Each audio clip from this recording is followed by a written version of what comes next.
Hey you guys, sorry I look kind of funky in my coloring here, but I wanted to come on for just a second, wish y'all a happy Monday morning.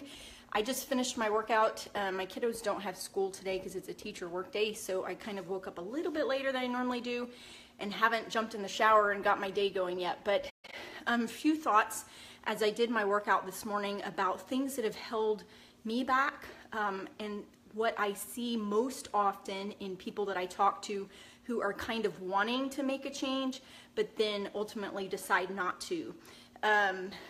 Most of us had some form of a bully when we were a kid, right? I know now in schools, it's a big, huge no-no to be a bully, and they actually have programs in place to where you can identify who a bully is, and it's kind of like they have a no tolerance policy, at least at the schools that I'm familiar with where my kids go. So that we're not supposed to be bullies, right? Well, I think there are bullies all around us. As kids, it was fellow classmates, but as we get older, it becomes people that are around us that we trust and often love, and also in society in general. I personally view traditional marketing for different products as being a bully. I mean, has anybody ever thought about the fact that some popular fast food chains that really have food that has very little nutritional value are marketed to our kids? I see billboards driving down the road, just a little ways down from my house right now, that talk about this fast food chain and how, you know, it has like this meal that's going to make my kid happy, and yet it has no nutrition. And it's hard to decipher those things. It's hard to decipher what's true and what's not.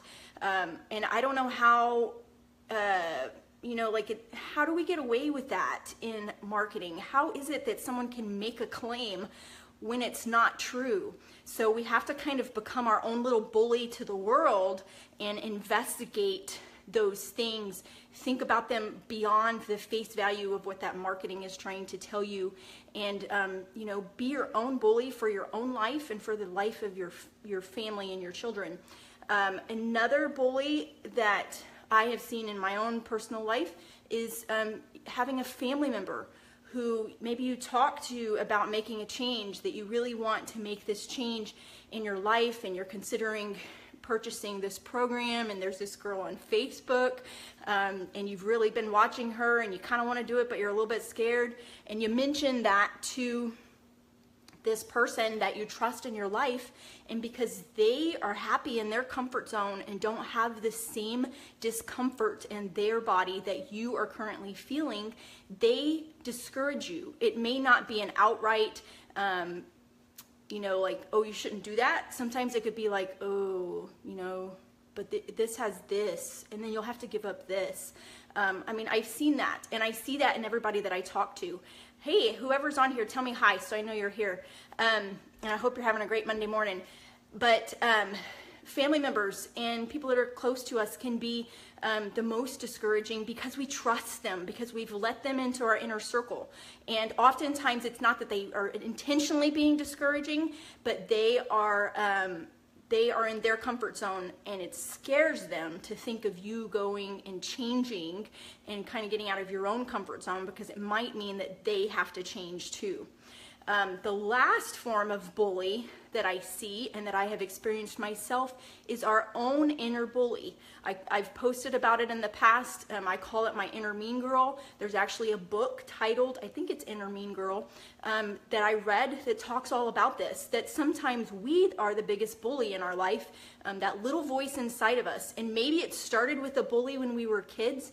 Maybe it started with, like me, I had asthma. I struggled with working out. I had coaches that pushed me and implied that I was somehow weak because I couldn't keep up with all the other girls when they were running. It could be the dance team instructor that classified me as overweight. It could be, as I got older and got into the working world, the employer that discouraged me from taking a break and eating something healthy, or not being able to keep water at the nurse's station because some rule, that's the JACO rule or something like that. There's those bullies that we've had that are external to us as we were younger accumulate, and then I think that we take them inside of us and make them into our little bully inside of our body. So I encourage you to kind of identify that today.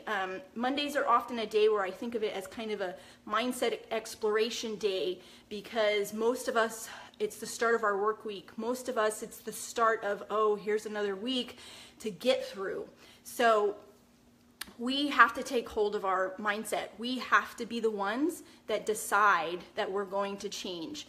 All of the changes that you see in me when I post about my past to the present is not because anybody else decided to do this, but me. Of course, I had my husband to be supportive, my kids to be supportive, but ultimately it came down to me. So I encourage you, if you want to make a change, if you want to have a future that's different than your past, make a change for you. Squash all of those bullies in the outside world, the false advertising, family members that discourage you, and employers that want you to work long hours. All of those things, squash those things, as well as the inner mean girl, because you yourself are completely capable of making a change. I am a testament to that, because I came from no belief in myself whatsoever and have slowly built that up over time. So I encourage you, hey Sharon, I encourage you to do all of those things, and if you would like my help, I'm happy to help. But as we get started on Monday, take charge of your day, take charge of your week, take charge of your mindset, because you ultimately are responsible for that, and don't let anybody bully you, including that inner mean girl. All right, so y'all have a great Monday, and I will talk to you soon, and thanks so much for watching. Bye, Sharon.